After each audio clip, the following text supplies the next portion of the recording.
Hey everyone, thank you so much for joining me again for my Relocation Diaries.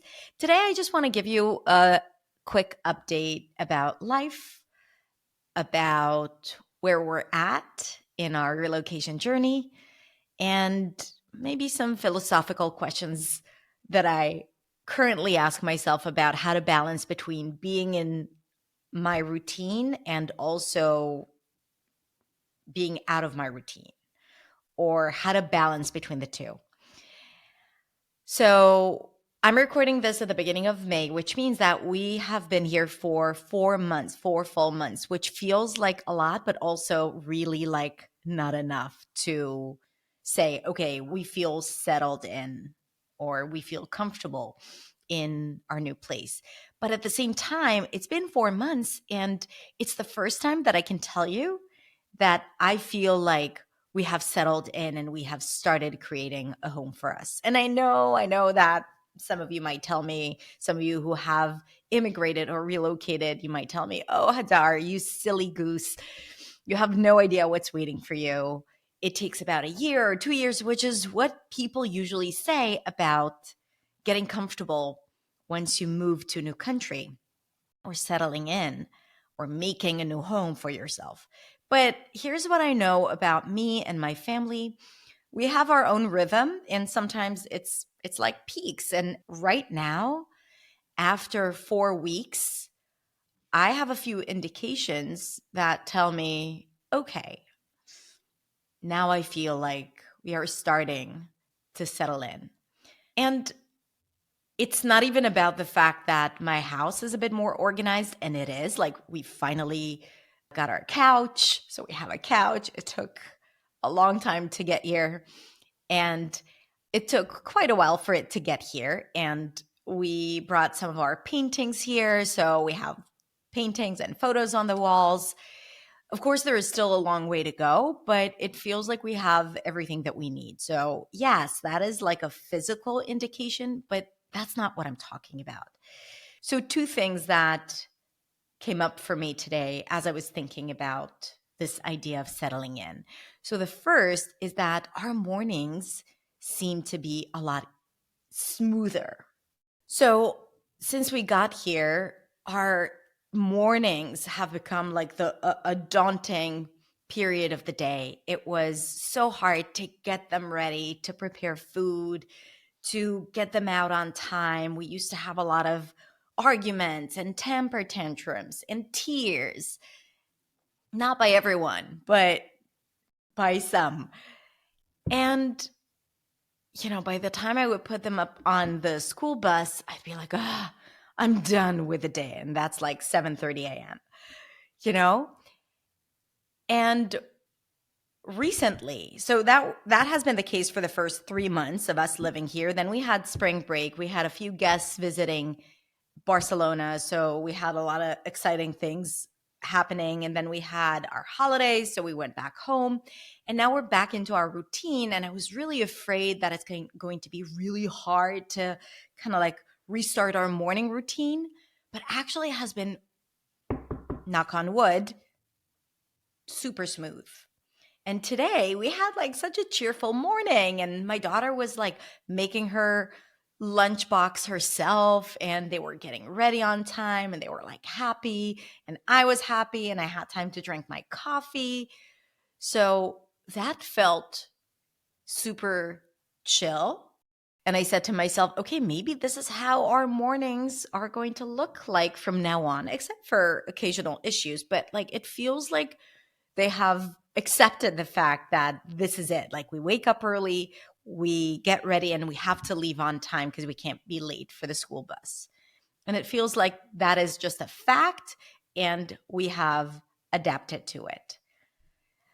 And another thing that made me feel like we have settled in was, I've already talked about my morning routine or my daily routine in one of the previous episodes, but then I got thrown off with my routine, and because we had a really busy period at work, and then we had a lot of guests here, then I was traveling back home, and then I had another guest here. So I didn't have my usual routine, and this week I went back to my regular routine, which felt really cool. And I started going out for runs in the morning. I used to do that a year ago, I think, and I really missed it. And today I went out for a run and I saw all these people. And then I saw this guy with suitcases and luggage. And it seemed like he was kind of like waiting for the bus or waiting for a cab to take him back to the airport and then maybe back home. And as I was running, I was like, hey, I'm here. It doesn't feel like vacation, but it feels different than my other life back home. And I don't have to leave. Over the past few years, we would go out for a month to different places around the world, usually around Europe, and kind of like pretend like we're locals. And I remember that if I would go out for a run or work out or something, or just walk around the city, I would have that dread that it's not going to last. Like I won't be able to do it for much longer because I'm going to have to leave and go back home. And it feels different, like going out for a run in Europe versus going out for a run at a place that I grew up in and was raised in and lived most of my life in. And I always dreaded going back home. And now when I was like jogging and I saw other people going back to the airport, and I was like, I don't have to go to the airport tomorrow or next week or in a month, which felt really cool because there was like this sense of joy in it because that's it. That's my life right now. And it felt nice and good. And with the easy morning that I had, that together felt, oh, okay, I can get used to it. So, one more thing that is kind of new and I want to share with you is that I signed up for Spanish classes next week and the following week. So, up until now, I really didn't have time to study other than on my own. And I really wanted to go to a school and study Spanish because I knew that I would have to kind of like use it right away.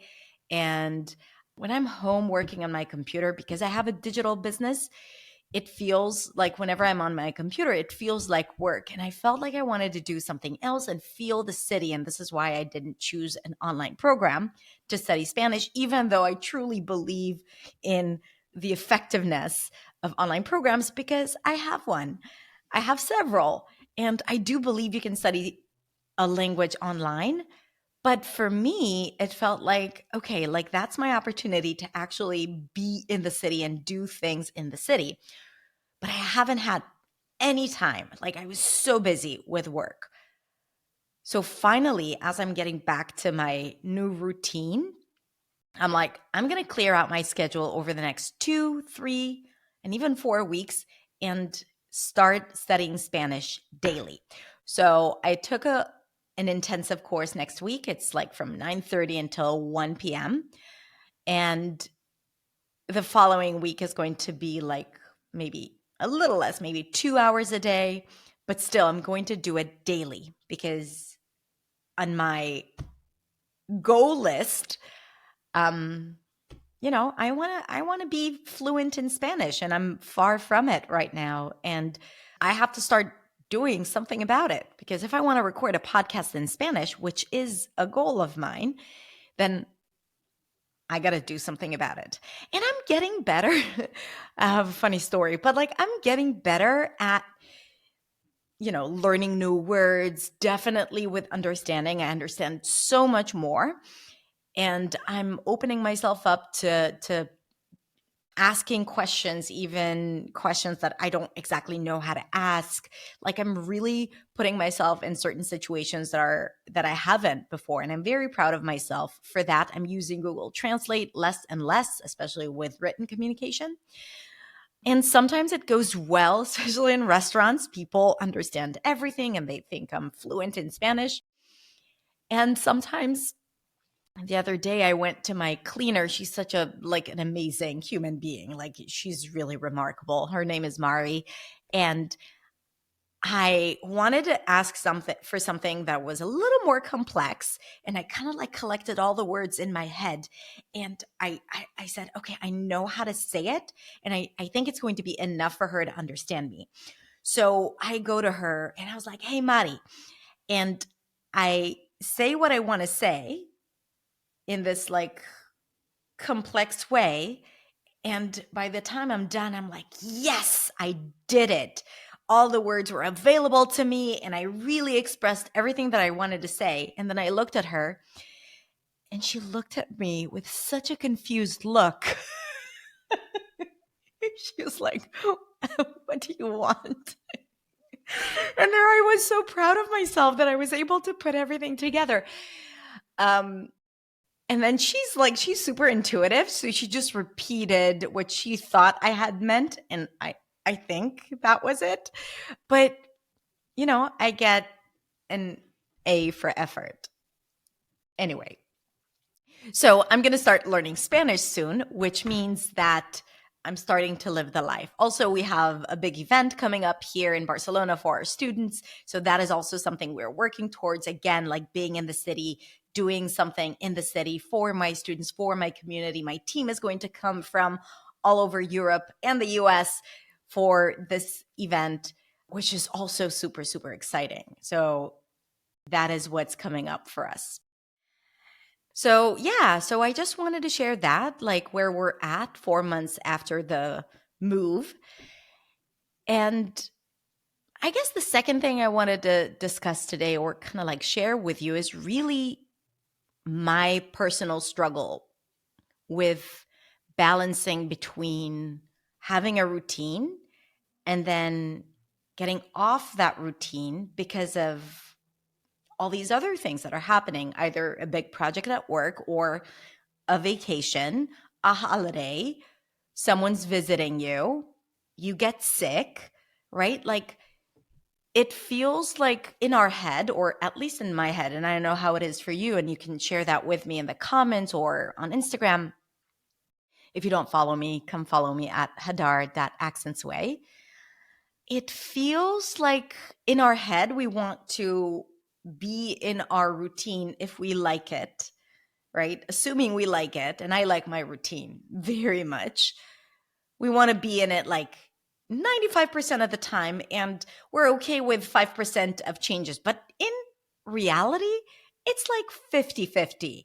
50% you're in your routine, and then 50% you have to kind of like manipulate your time, change your schedule, do things that are unexpected, deal with things that are unexpected, um, manage other people, other things. And I am trying to find the balance between that because my routine grounds me. I feel a lot more grounded. I feel a lot more happier, like I have more space.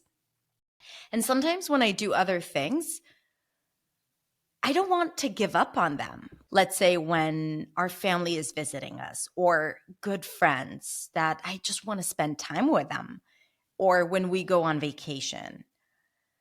So these are all things that I don't want to give up on. At the same time, it feels like, oh, but you can't do your routine or you can't do your thing when all of that is happening. And I realize, especially after relocating here, that I'm going to have to find a balance, especially when there are friends and family visiting, because that happens a lot. And I don't want to change that. But at the same time, I have to set boundaries for myself and to make sure that I still do the things that create space in my life that make me happy while managing all these other unexpected things or things that are outside of my routine. And like I said, like having people here is super joyful, and it's such a gift to have people come visit you. But at the same time, like I want to make sure that I stay committed to the basic things like going out for a run in the morning or writing in my journal or catching up on work and doing the things that I love and teaching while, still doing all these other things that are not a part of my routine. So I'm really learning it and exploring it, and I'm trying to understand how to balance it all. And I'm sure this is relevant for you as well. But I think what I've learned, or what I'm trying to learn, is that it's really easy to get upset with ourselves or kind of like frustrated with the fact that things are not going the way we expected, or if we have our routine that we love and we want to stick to it and it's not possible, then we get frustrated. And then there is like this friction between what we want and what is happening, even if what is happening is something that we want.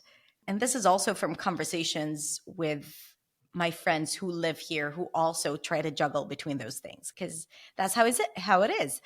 So I'm really trying to figure out how to manage all of this, because over the next few months, we're going to have a lot of visitors. The summer is coming. My parents are coming for the event. Um, I have another friend from New York coming to visit me, and she's going to stay with us for a little bit. And like, I'm saying this as I'm learning how to still keep my own space and my own routine while kind of like responding or reacting to what's happening out there. So that's it. Like, I just wanted to share that this is something that I'm currently working on in addition to learning Spanish. I'm going to give you an update about how studying Spanish is going for me next week. And in the meantime, that's it. That's just like a quick update about life here in Barcelona after 4 months of living here. All right, everyone. So thank you so much for listening in for my weekly check-in. And that's it. I'm going to talk to you soon, either on my Tuesday lesson or next week in my next Relocation Diaries episode. Have a great day, and I'll talk to you soon. Bye.